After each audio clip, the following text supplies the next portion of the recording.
बाले, बाहर निकल। कहां छुप के बैठा है कायर? बाले, बाहर निकल, बाहर निकल कायर। बाले, सुग्रीव।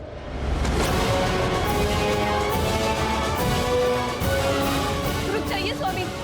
मूर्ख मत बनो तारा। आज मृग स्वयं सिंह की गुफा में आया है। छोड़ो।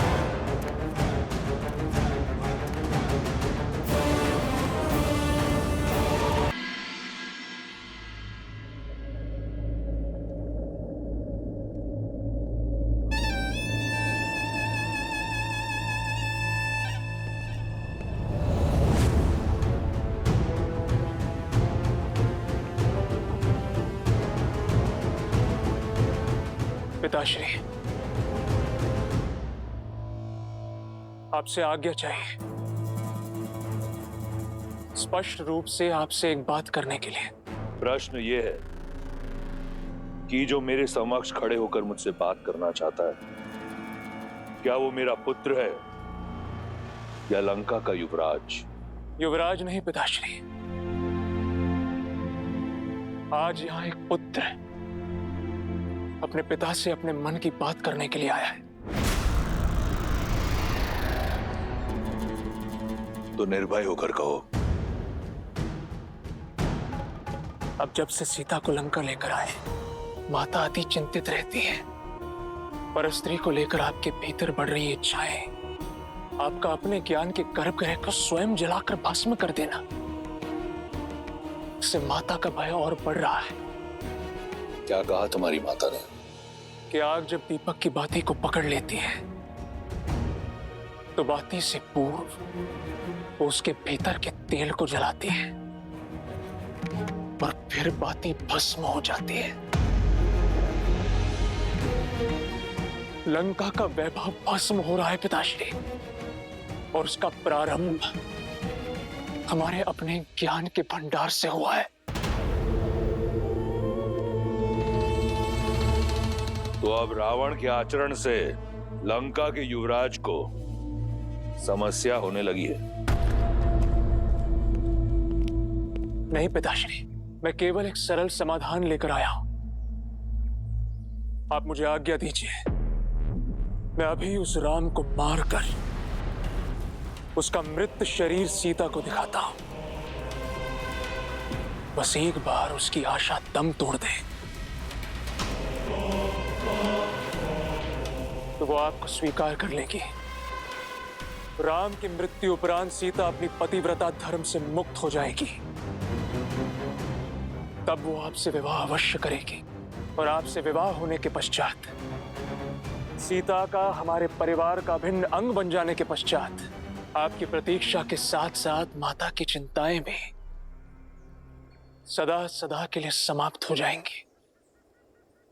जब विधाता ने स्त्री बनाई तो उसे 5 नहीं 6 तत्वों से बनाया।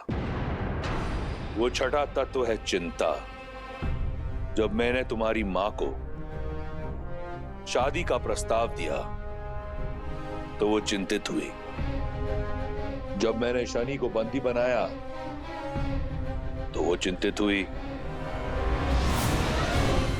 जब मैं सीता के स्वयंवर में गया वो चिंतित हुई। जब मैंने विद्युत जीवा को मारने का निश्चय किया वो चिंतित हुई। और आज जब मैं सीता को हर कर लाया हूं वो चिंतित हुई। स्त्रियां क्षण भर में तिल का ताड़ बना लेती हैं। क्या तुम्हें क्षण भर के लिए भी लगता है कि मैं उस वनवासी से भयभीत हूं? जब मेरे पास कुछ भी नहीं था मैं तब भी भयभीत नहीं था। यदि मैं चाहता तो उस राम का वध उस वन में एक क्षण में कर देता, परंतु जो योजना मैंने बनाई है उसके अनुसार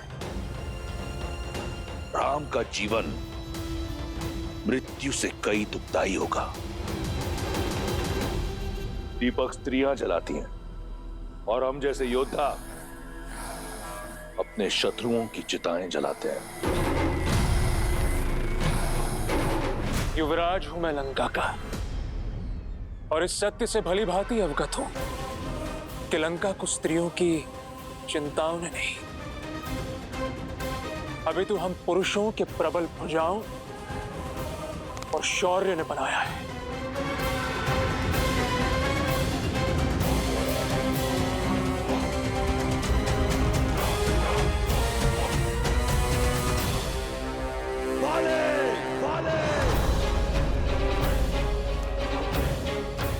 अंगद, रुकिए प्रभु, ये कुमार अंगद हैं, बाली के पुत्र। महाराज सुग्रीव भी इन्हें अपने पुत्र की तरह मानते हैं। चाचा श्री, प्रणाम चाचा श्री। यशस्वी भव। आप जानते हैं पिताश्री आपके प्राणों के प्यासे हैं। क्यों आए आप यहाँ? लौट जाइए चाचा श्री। लौट कर ही तो आया हूं।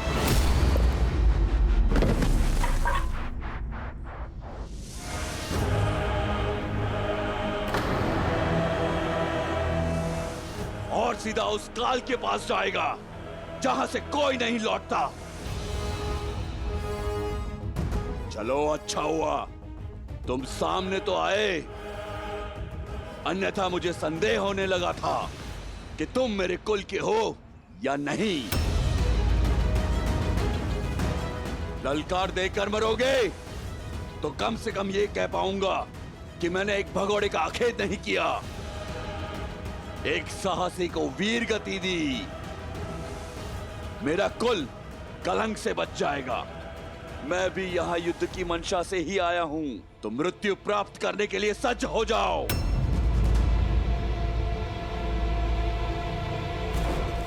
भागता कहां है कायर? आज तेरा अंत निश्चित है।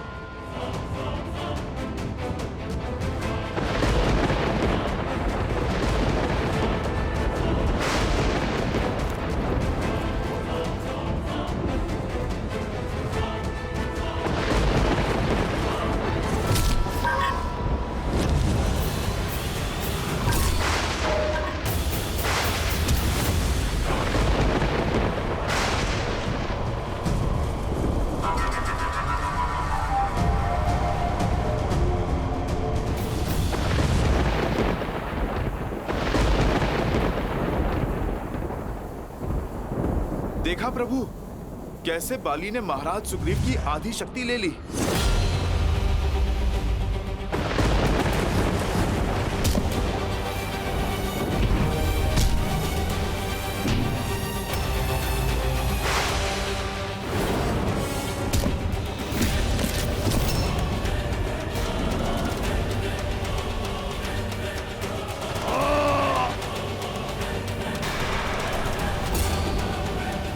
बस इतना ही, और बल लगाओ चित्कार में कायर, और चीखो। तुम्हारी मृत्यु से अधिक प्रसन्नता मुझे तुम्हारी ये पीड़ा देखकर हो रही है।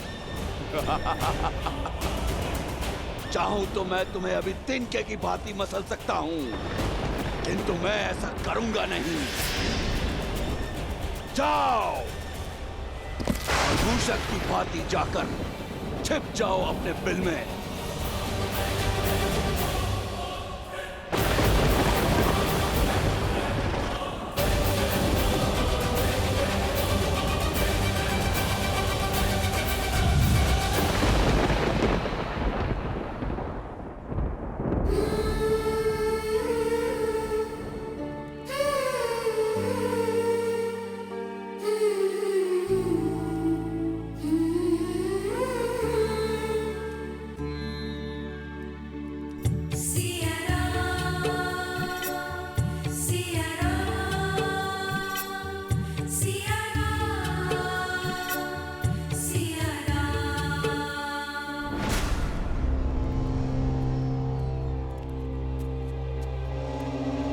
खा लो,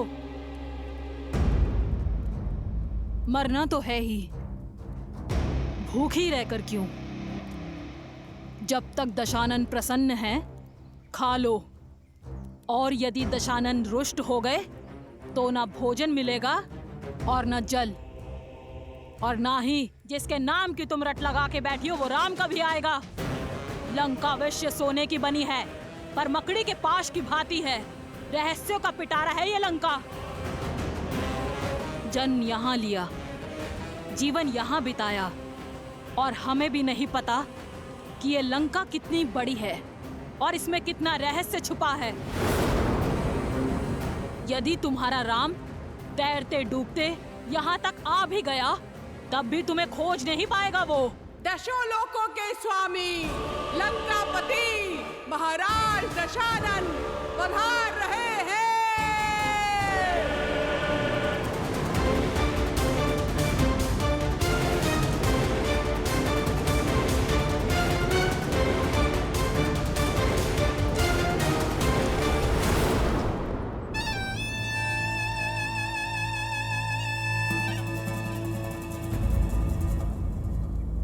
आओ सीता, चलो मेरे साथ।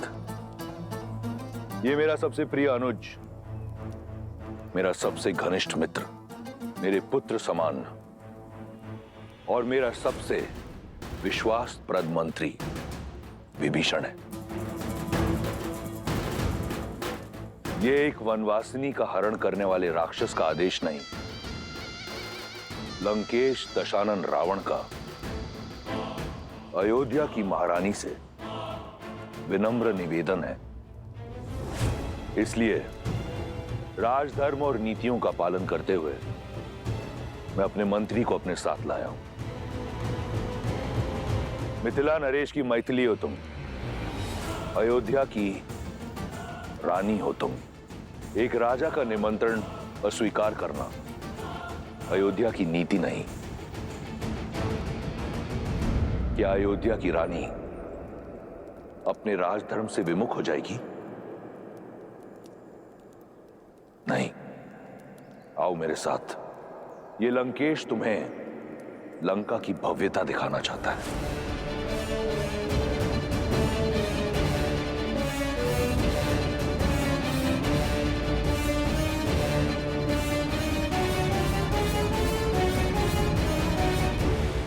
चलो।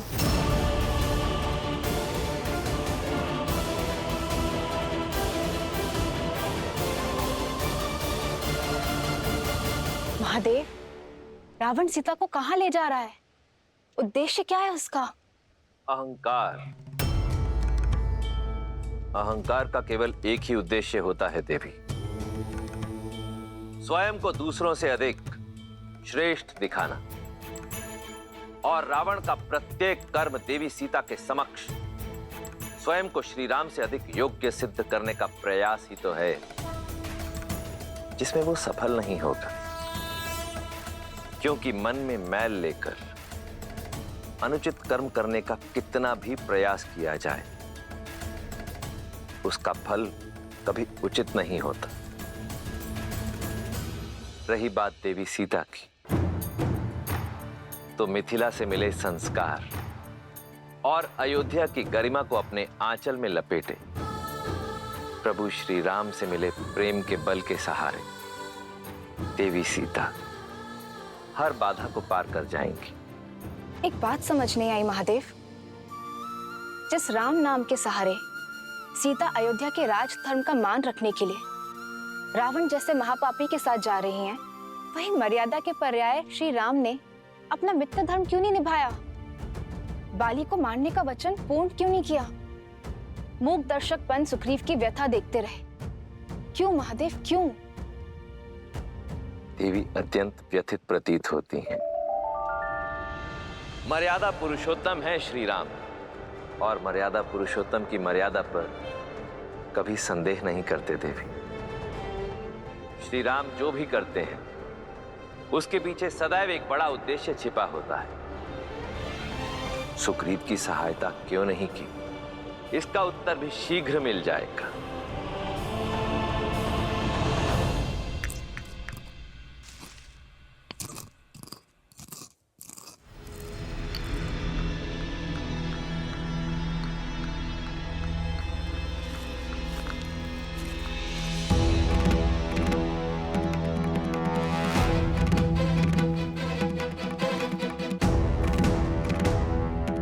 मेरे घाव पर औषधि लग रही है अयोध्या कुमार?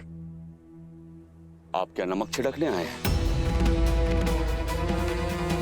लक्ष्मण, तुम्हें बहुत घमंड था ना अपने भाई की शक्ति पर, लक्ष्य पर। क्या हुआ? बाली को देखकर धनुष उठाने की शक्ति नहीं बची? या लक्ष्य नहीं साध पाए उस दूरी से? सुरक्षा का वचन देकर विमुख हो गए आप।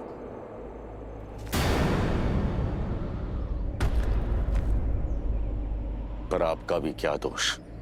बाली के बल से बड़े बड़े योद्धा भी भयभीत हो जाते हैं। आपके हाथ भी भय से कांप गए होंगे।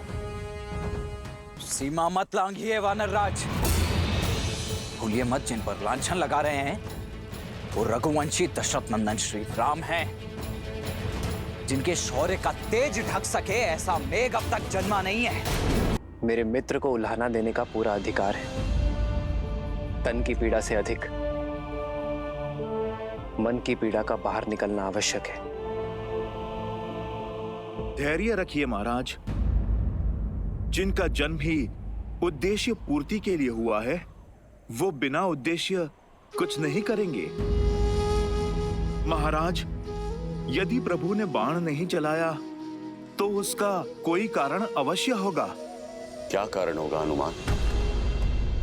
और अब क्या मैं अपने मन की व्यथा तक नहीं कह सकता?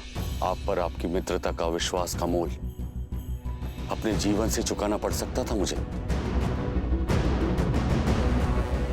ऐसी होती है मित्रता। सच्ची मित्रता तो वो है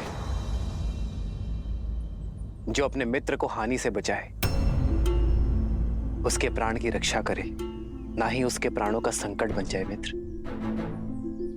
मैंने बाण इसलिए नहीं चलाया मित्र, क्योंकि तुम्हारे प्राण रक्षा करना चाहता था। धनुष मैंने अवश्य उठाया था, लक्ष्य भी साधा था। ना अपना वचन भूला हूं मित्र, और ना ही बाली से भयभीत हुआ हूं। हाँ, भ्रमित अवश्य हुआ हूं। मुझे ये ज्ञात ही नहीं था मित्र कि आप दोनों भाई दिखने में बिल्कुल एक समान हैं। आप दोनों का रूप रंग, भाव भंगिमा, आकार विकार, नाक नक्श इतने समान हैं। ये सत्य है मित्र कि मैं ये निर्णय ही नहीं कर पाया कि आप दोनों में से कौन बाली है और कौन सुग्रीव।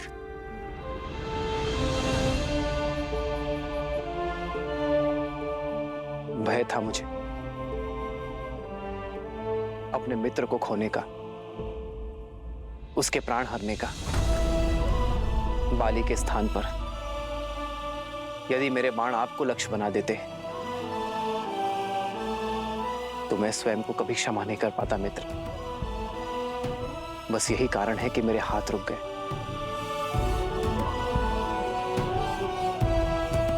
आपके दुख का आभास है मुझे मित्र। मेरे कारण आपके तन और मन को जो पीड़ा सहनी पड़ी है, उसके लिए मैं क्षमा प्रार्थी हूं मित्र।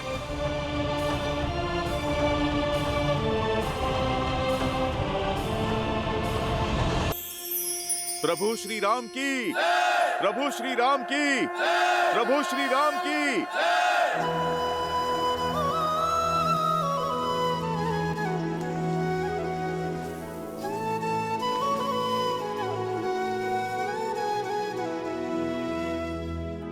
राम वाली निज धाम पठावा, नगर लोग सब व्याकुल धावा। नाना विधि विलाप करतारा, छूट केस न देह संभारा।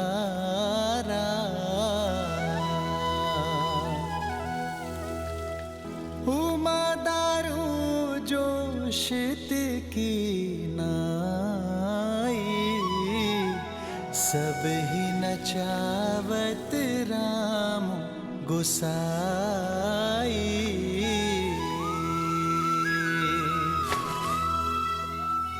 सुग्रीव